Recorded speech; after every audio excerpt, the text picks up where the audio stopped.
سنیت تمہیں کیا ہو گیا کہ تم شب برات میں بھی جو ہے وہ نہا دھو کر عطر اور خوشبو لگا کر کے گھومتے پھرتے ہو، مغفرت کی دعا نہیں کرتے، اور دعا بھی کی تو ادھر ادھر دیکھ کر اللہ مجھے معاف کر، اللہ مجھے معاف کر۔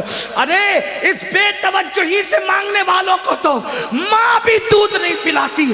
بچہ جب تک کہ کھیلتا رہے گا ماں اپنے کام میں لگی رہتی ہے۔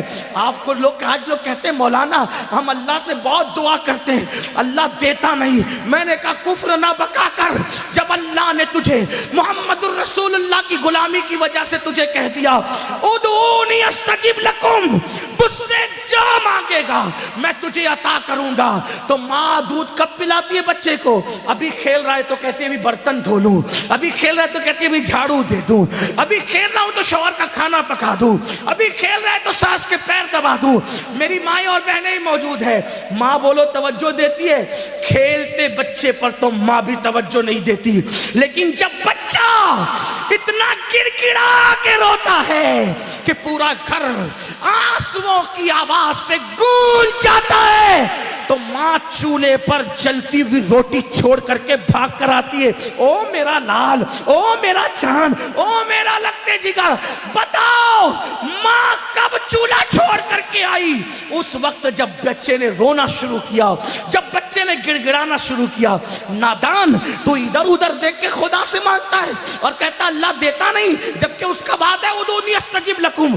تو مانگ تو ویسے، ماں بچے کو روتا دیکھنے کے بعد سینے سے لگاتی ہے، تو خدا کی بارگاہ میں جب تم گڑ گڑاؤ گے تو خدا کی رحمت بھی سینے سے لگائے گی۔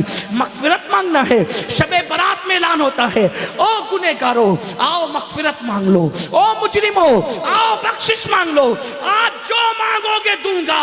اولاد مانگنے والا اولاد مانگ لو، بیٹے مانگنے والوں بیٹے مانگ لو، رشتے مانگنے والوں رشتے مانگ لو، دولت مانگنے والے دولت مانگ لو، اور میرے اللہ کا جو اعلان ہوتا ہے ان اللہ لا یخلف المیعاد، اللہ کا وعدہ کبھی جھوٹا نہیں ہو سکتا۔ اب تو مائل بکرم ہے، کوئی سائل ہی نہیں، راہ دکھلائے کسے، راہ رو منزل نہیں۔ امام حسین آنسو بہا کر مغفرت مانگے، مولا علی آنسو بہا کے مغفرت مانگے، اللہ کے رسول پوری پوری رات اتنا روئے کہ آنکھیں سوج جائیں، پیر پہ ورم آ جائے، اور میری قوم شراب پینے کے باوجود، جوا کھیلنے کے باوجود، داڑیاں مڈانے کے باوجود، نمازوں کو ترک کرنے کے باوجود شب برات میں بھی پکوڑے کھاتے پھرے، شب برات میں بھی کھاتی پیتی پھرے۔ بتاؤ کتنا گڑ گڑاتے ہو اللہ کے یہاں۔ اے گنواڑا کے مسلمانوں، اللہ کے ولی کی اس عرس کی تقریب میں کہتا ہوں خدا کی عزت کی قسم، ایک بار میرے اللہ سے گڑ گڑا کے مانگ تو دیکھ۔ میرا خدا وہ ہے جو مردے میں جان پیدا کر دیتا ہے، جو مردے میں جان پیدا کر، ایک بار مانگ کے تو دے۔ تو کینسر کا مریض ہے، گڑ گڑا میرے خدا کی بارگاہ میں۔ تیری بیٹی کو رشتے نہیں آتے، گڑ گڑا میرے خدا کی بارگاہ میں۔ تجھے اولاد نہیں ہے، گڑ گڑا میرے خدا کی بارگاہ میں۔ واللہ جب یقین کے ساتھ گڑ گڑاؤ گے تو اللہ اکبر، شب برات میں تو وہ پہلے آسمان پہ تجلی کرتا ہے جیسا کہ اس کی شان ہے، لیکن دیتا کس کو ہے؟ اگر شرابی مانگے تو بہت ناراض ہوتا ہے، شرابی کو نہیں دیتا، کیوں؟ جب تک وہ توبہ نہ کر لے، کیونکہ شرابیوں سے بہت ناراض ہے۔ جس نے شراب کا ایک گھونٹ پیا، توبہ نہیں کی، تو گویا اس نے اپنی ماں کے ساتھ، اپنی خالہ کے ساتھ اور اپنی پھپھی کے ساتھ زنا کیا۔ شرابیوں بغیر توبہ کے شرابی بخشے نہیں جاتے، ماں باپ کے نافرمان بغیر توبہ کے جب تک ماں باپ کو راضی نہیں کر لیں گے بخشے نہیں جائیں گے۔ اسی طرح اللہ اکبر، دلوں میں کینہ رکھنے والے، جن کے دلوں میں لوگوں کے لیے کینہ ہے، میں لوگوں سے کہتا ہوں اللہ والو دل صاف کرو، دل میں کینہ رکھنے سے کوئی فائدہ نہیں ہے۔ آپ دل صاف کر کے ایک بار میرے اللہ سے مانگ کے دیکھو، اللہ دے گا۔ یہ میں یوں کتاب میں پڑھ کے نہیں کہہ رہا ہوں میرے بھائی، یہ میرا تجربہ ہے، یہ میرا تم مانگ کر تو دیکھ۔ میری زندگی کے ایسے واقعات ہیں، میں اس کو بطور کرامت بیان نہیں کرتا کیونکہ دنیا کا سب سے بدترین انسان امین القادری ہے، لیکن میں چیلنج کرتا ہوں، جس دن تڑپ کر مانگا میرے اللہ نے دیا۔ اور میں تم سے کہتا ہوں تم بھی مانگو یقین سے۔ لوگ کہتے ہیں مولانا ہم گنہگار ہیں. میں نے کہا دعا کے لیے گنہگار اور نیکوکار کا کوئی میٹر ہی نہیں ہے. دعا کے لیے نیک ہونا شرط نہیں ہے, دعا کے لیے اللہ پہ یقین ہونا شرط ہے. اگر گنہگار بھی مانگتا ہے نا تو میرا اللہ دیتا ہے. اب وقت ختم ہو گیا, لیکن اگر آپ کے پاس ٹائم ہوتا تو میں آپ کو بتاتا, رسمی طور پہ نہیں کہہ رہا ہوں, بتاتا, حقیقتاً بتاتا. مانگ کے دیکھ, میرے اللہ سے اگر کافر بھی مانگتا ہے تو میرا اللہ کافر کو بھی دیتا ہے. میں بڑی بات کر رہا ہوں, ذمہ داری سے کر رہا ہوں, جس کو بات کرنا ہے کر لے. میرا اللہ کافروں کو بھی, جو کافروں کو دیتا ہے وہ تجھے نہیں دے گا. تو اپنا تعلق اس سے جوڑ کر کے دیکھ. دور بیٹھا ہے, کیوں دور بیٹھا ہے؟ گڑ گڑا, رو, اسے منا, اسے راضی کر. اور میری قوم کے جوانوں سن لو, یہ بھی آپ سے کہہ دوں, سب کو منانا مشکل ہے. یہ علماء بیٹھے, عوام بیٹھی ہوئی ہے, اگر کوئی ناراض ہو جائے نا اس کو منانا مشکل ہے. کائنات میں سب سے زیادہ اگر کسی کو منانا آسان ہے وہ میرا اللہ ہے. بہت جلدی مان جاتا ہے کیونکہ پیار بہت کرتا ہے. اپنے بندوں سے 70 ماہوں سے زیادہ پیار کرتا ہے. کوئی اس کو پکارتا ہے نا, وہ پکارتا ہے تو گنہگار پکارتا ہے تو 3 بار کہتا ہے لبیک یا عبدی, لبیک یا عبدی. میرے جوانوں, علماء کی دعا لو, سیدوں کی دعا لو, ولیوں کی دعا لو, لیکن تم بھی گڑ گڑانے کی عادت ڈالو. تم بھی گڑ گڑاؤ. تم اپنے لیے جتنے سوزے دل سے مانگ سکتے ہو اتنے سوزے دل سے کوئی تمہارے لیے نہیں مانگ سکتا. میرے اللہ پہ یقین کر. بہت دور چلے گئے, راتوں کو زنا کے مناظر تو کیوں گئی تو وہ ناراض نہیں ہوگا. وہ غیرت والا ہے میرے بھائی. وہ ناراض اس لیے نہیں ہوتا کہ اس کا کچھ بگڑتا ہے, وہ غیرت والا اس لیے ناراض ہوتا ہے. تم شراب پیتے اس کا کوئی نقصان نہیں ہوتا, لیکن غیرت والا اس لیے ناراض ہوتا ہے. وہ بہت جلدی ناراض بھی ہو جاتا ہے, اور چھوٹی چھوٹی چیز, اور جس سے پیار کرتا ہے اس سے جلدی ناراض ہوتا ہے, اور جس سے پیار نہیں کرتا اس کو ڈھیل دیتا ہے. حدیث پاک میں آتا ہے اگر کسی کو گناہ کرنے کے بعد دولت مل رہی ہے سمجھ جاؤ اللہ اس سے ناراض ہے, بہت سخت پکڑ کرے گا اس کی. اور چھوٹی چیز پہ کسی کی پکڑ ہو گئی تو سمجھ جاؤ کہ راضی ہے, اس لیے جلدی پکڑ کر لی تاکہ جلدی سدھر جائے. جلدی سے ہنڈر پڑتا ہے تو آدمی کہتا اللہ میری توبہ, اس کی بارگاہ میں خوب توبہ کرو, خوب معافی مانگو, خوب معافی مانگو, خوب معافی مانگو, خوب معافی مانگو. وہ معاف کرے گا, معاف کرے گا. اس کی بارگاہ میں گڑ گڑاؤ. کیسے گڑ گڑاؤ؟ جیسے ایک بچہ اپنی ماں کے پاس گڑ گڑاتا ہے, اس سے زیادہ گڑ گڑاؤ. اس سے یقین سے مانگو کہ میں مانگ رہا ہوں تو مجھے وہ ضرور دے گا, ضرور دے گا, ضرور دے گا. اس کے خزانے میں کسی چیز کی کمی نہیں ہے. اس نے فقیروں کو بادشاہ بنایا ہے, اس نے بھکاریوں کو تاجدار بنایا ہے, اس نے ادنا کو اعلیٰ بنایا ہے, اس نے قطرے کو سمندر بنایا ہے, اس نے ذرے کو صحرا بنایا ہے. آؤ اس کی چوکھٹ پر, اس کی چوکھٹ پر آؤ اور مانگو, یقین سے مانگو. شب برات تو مانگنے کی رات ہے, بہت جلدی مان جاتا ہے, لیکن طریقہ کیا ہے؟ ریاکاری نہیں کرنا, دکھاوا نہیں کرنا. یہ منافقت, اس سے بہت ناراض ہوتا ہے. اکیلے میں تنہائی میں رو, گڑ گڑا, اپنے گناہوں سے معافی مانگ, 2 آنسوؤں کی سوگات پیش کر. ایک بات آخری میں کہی دیتا ہوں کہ وہ کس کس کو نوازتا ہے, کیسے نوازتا ہے, کیسے عطا کرتا ہے, کیسے عطا کرتا ہے, کیسے دیتا ہے. ایک نام ہے ولایت کی دنیا میں, آپ نے ولی کا عنوان دیا, چلو بات پوری کر دوں. اگر سننا چاہتے ہیں بات کروں پوری, ایک بات کر دیتا ہوں پوری تاکہ میری قوم کے جوانوں کو حوصلہ ملے. ہمیں اللہ, اور یہ بھی یاد رکھنا, شب برات میں تو سورج غروب ہونے کے بعد ہی کہتا ہے کہ مانگو کیا مانگتے ہو, لیکن شب برات نہیں ہوتی تو ہر رات کے آخری پہر میں کہتا ہے کہ کیا مانگتے ہو مانگو میں تمہیں دوں گا. اسی لیے مخدوم اشرف جہانگیر سمنانی کہتے ہیں کہ میرے اللہ نے رات کے آخری حصے میں مجھے جو نعمتیں دی ہے وہ کسی عبادت سے مجھے نصیب نہیں ہوا. اگر آدمی جان لے کہ رات کے آخری حصے کی شان کیا ہے تو رات کے آخری حصے میں ہمیشہ دعا کرے گا. رات کے آخری پہر میں بہت ملتا ہے. کتنا بھی آدمی پاپی ہو, کتنا بھی پاپی ہو, وہ نوازتا ہے, بہت جلدی نوازتا ہے. بس کوئی آئے, ہم تو مائل بکرم ہے, کوئی سائل ہی نہیں, راہ دکھلائے کسے راہ روے منزل ہی نہیں. ایک ولایت کی دنیا میں بہت بڑا ایک ولی ہے, اس ولی کو دنیا کہتی ہے مالک بن دینار. سنا ہے مالک بن دینار کا؟ بہت بڑے ولی ہیں, اتنے بڑے ولی ہیں پانی پہ چلا کرتے تھے, اتنے بڑے ولی ہیں اوروں کو تربیت کر کے ولی بنائے. مالک بن دینار آپ جانتے ہیں, وہ خود کہتے ہیں, انہوں نے خود بیان, کئی واقعات ان کی زندگی کے یہ انہوں نے خود بیان کیا. کہتے ہیں میں پولیس میں تھا. مالک بن دینار کہتے ہیں میں پولیس میں تھا, بادشاہ کا پولیس تھا. شراب کا